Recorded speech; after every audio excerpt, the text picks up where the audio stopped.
What if adventure doesn't require an airport?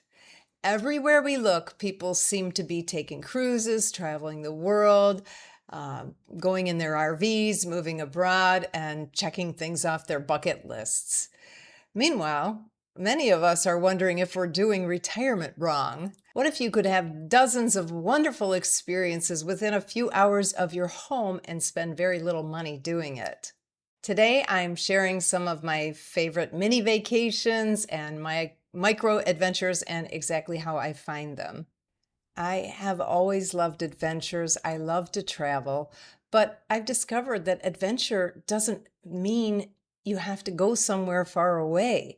Adventure and distance are not the same thing. You don't have to leave the state or the country to have a good time. You don't even have to leave your city.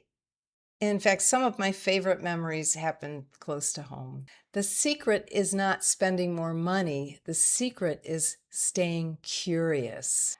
I think a lot of us are waiting for our big vacation or some big life-changing experience, but life is built from hundreds of tiny experiences. And that's where my mini vacations and my micro adventures come in. So when I think of a micro adventure, I think of anything that gets me out of my routine and is new. It's a new experience to me. Anyone can have little micro adventures, so I'm going to talk about how I do it. Now, to me, a micro adventure is a lot more fun if I put some planning into it. On the other hand, you have to be open to surprises. One of my favorite memories is of the Yalaha Bootlegging Company. We did a home swap in Central Florida, and we were just driving out in the country and we saw this place. So we couldn't resist. We stopped in and the owner gave us a little tour of his blueberry patch. He showed us his still. He showed us how he makes his moonshine. And then we had a moonshine tasting of different flavors. It was so off the wall. It was really fun. So you have to be open to spontaneity as well. Now, here's something that I have learned. It starts with you. It's up to you to make the effort. It's up to you to make the plans. I got lucky that I found a couple of people that I travel with very, very well. And so we've taken quite a few trips together, but I've done all the planning, all of it. And it's the same with the micro adventures. If you want to have a fun and adventurous life, it's up to you to plan everything. No one is going to knock on your door and say, hey, let's go do this. It's time to have an adventure. And if you're naturally a homebody, as I kind of am, sometimes I have to make plans with someone else or I won't go. I'll just get too lazy or too focused on being home. I mean, sometimes I go by myself for sure. I do like to do things on my own, but I think people appreciate it when you ask them to do something. I think everyone wants a more exciting life. And I think a lot of people enjoy the little micro adventures. So first I'm going to talk about low-cost mini vacations where I'll go away for one night or 2 nights. I normally do home swapping within Florida. I love to home swap, and I'm going to put a link to the home exchange site that I use. I love Florida. I've lived in Florida since 1978, mostly, and there's still a million things that I haven't done or seen. It's a fabulous state, but I bet your state is too.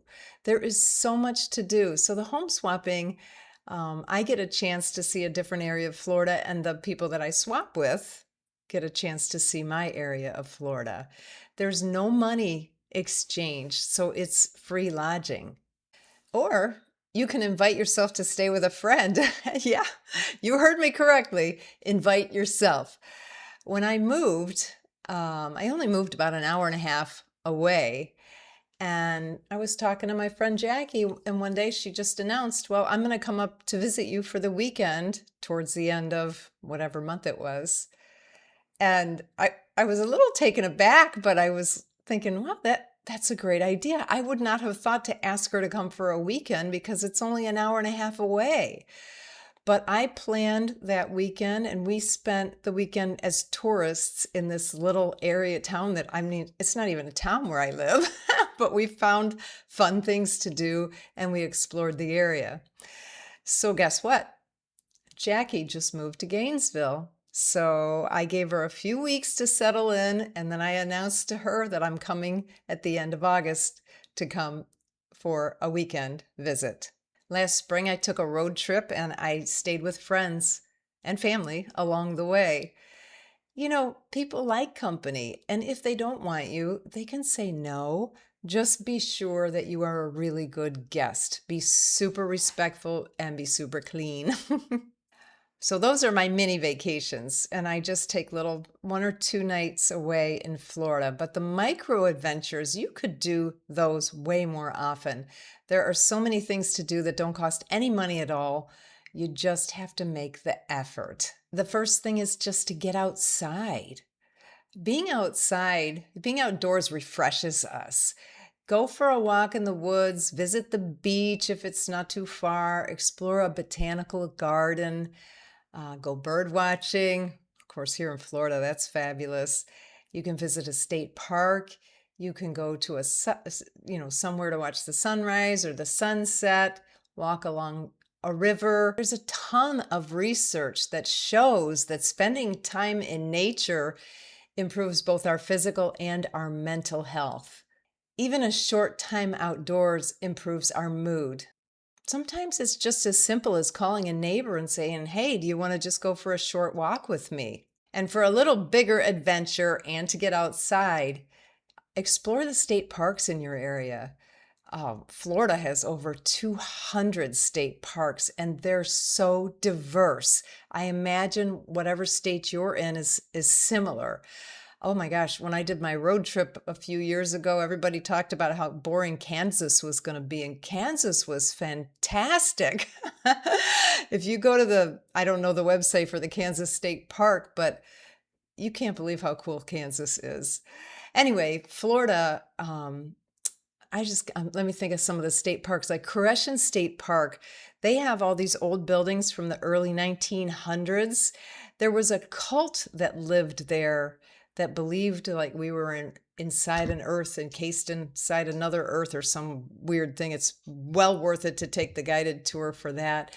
We have state parks where you can see manatees all over the place.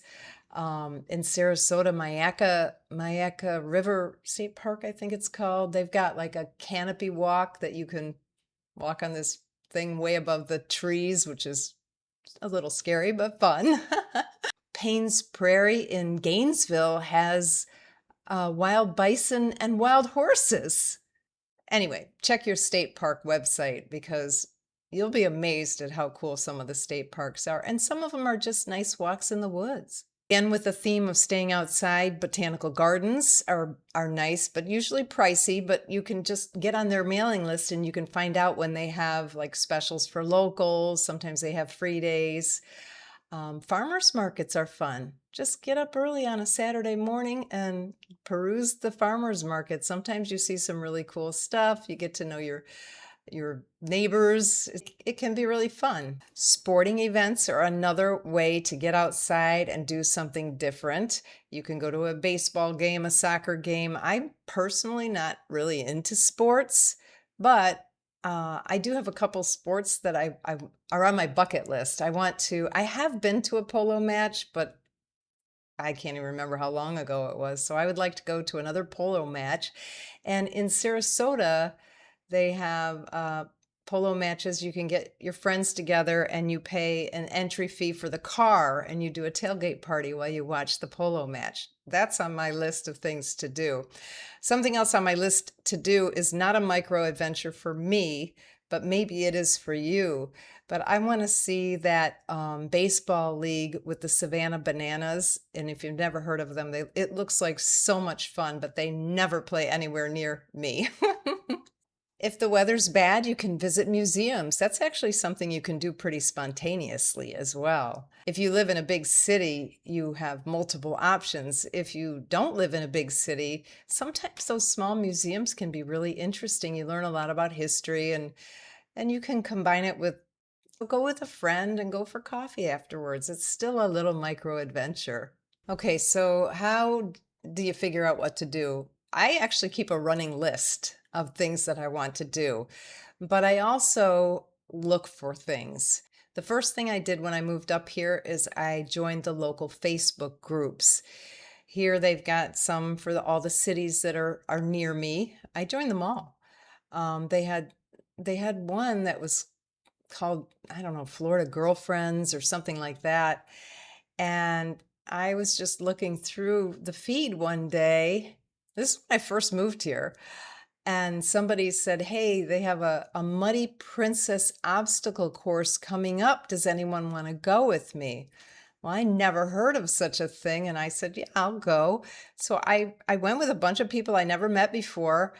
And it was an obstacle course through the mud. And it was really, really fun. I don't know if I'll ever do anything like that again, but it was so worth it. I was so glad that I did it. Also, one of my favorite websites is Atlas Obscura. They have all kinds of stuff listed on there, and you can search by state, I think, or area. But they have all the famous attractions, but they also have these bizarre roadside attractions and just quirky things to see. Through that website, a few places I've discovered: the Hindu Temple of Florida, which is in Tampa. That was fascinating. We had a guided tour and learned a little bit about the Hindu religion, and it was cool. We also went up to Whimsyland, which is in Safety Harbor, Florida, and a couple of artists just went crazy on the outside of their house, and then the whole town started decorating their houses crazy. It's so fun. And what else have I done? Oh, Solomon's Castle. Turns out that's not too far from me now where I live. This was another artist who built a castle out in the middle of nowhere. It's funny too. That place is fun and funny. That's not that cheap though. The other two were free.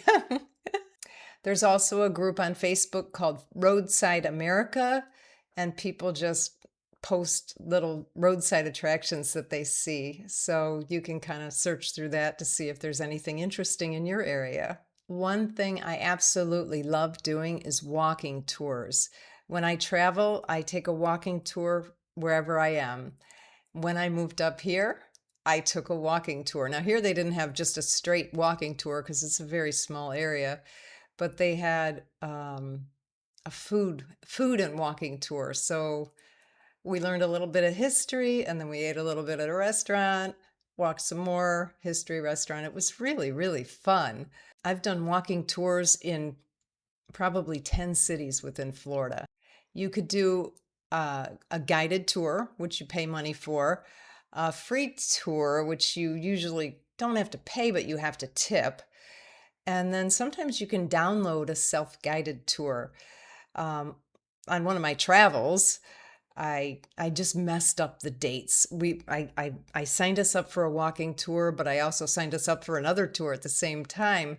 So Joe downloaded the self-guided walking tour, and he was our tour guide. He'd never been there, and it was so much fun. So you can just search online for walking tours, your city, or there are a couple of sites that people list themselves. guruwalk.com and freetour.com. Again, I'll put everything in the description so you don't have to look things up. Don't overlook your library. The library here is awesome. It's more like a cultural center than a library. It's not just books anymore. You can, of course, one of my cheapo things to do is I use the library app for watching TV shows and movies, and it's free, which I like, but that's not an adventure. My library offers concerts, it has classes, it has clubs, all kinds of clubs. They just reopened the library after a hurricane kind of destroyed it. It was closed for a while. They put a photography studio in there with professional lighting. It's crazy. Libraries have a lot to offer nowadays, so check yours out. Okay, and here's just a few ideas that I'm just going to kind of run through. There is a woman here who started tours of thrift stores, and she'll do like, southwest Florida, like Naples, and then she'll do, Bonita, Estero, Fort Myers, and then she just sort of moves up the West Coast. But you don't have to take a tour. You could just get a girlfriend together and say, hey, let's go hit a bunch of thrift stores. Now, that's not fun for everybody, but for me, I love thrift stores. That's a micro adventure for me, especially if I do it with a friend. Again, being the instigator, you being the one who does the work, you could organize a little tea party and go to a tea room and get dressed up. You only need one or two other girlfriends to do it. It's an excuse to get dressed up, and it would just be a fun afternoon. You could host a game night. You could organize a dessert exchange. You don't need a bunch of people. You only really need one or two other people to have a nice time and to have a little micro adventure. Now, if you live in a big city, you have a lot more opportunities. I grew up in Detroit, and I just remember as a kid going on factory tours. That was so much fun. You can visit nearby towns. In fact, I rent my house here in Florida when I go to Mexico, and I have a whole itinerary of all the different places for my guests to visit. And it's so diverse. You could go to Naples where everybody has got a lot of money. It's a very wealthy area. And then you can go out to Arcadia where it's cowboys and rodeos and antiques. It's just so diverse in Southwest Florida. Just remember, your life is happening right now. You don't need a passport. You don't need money.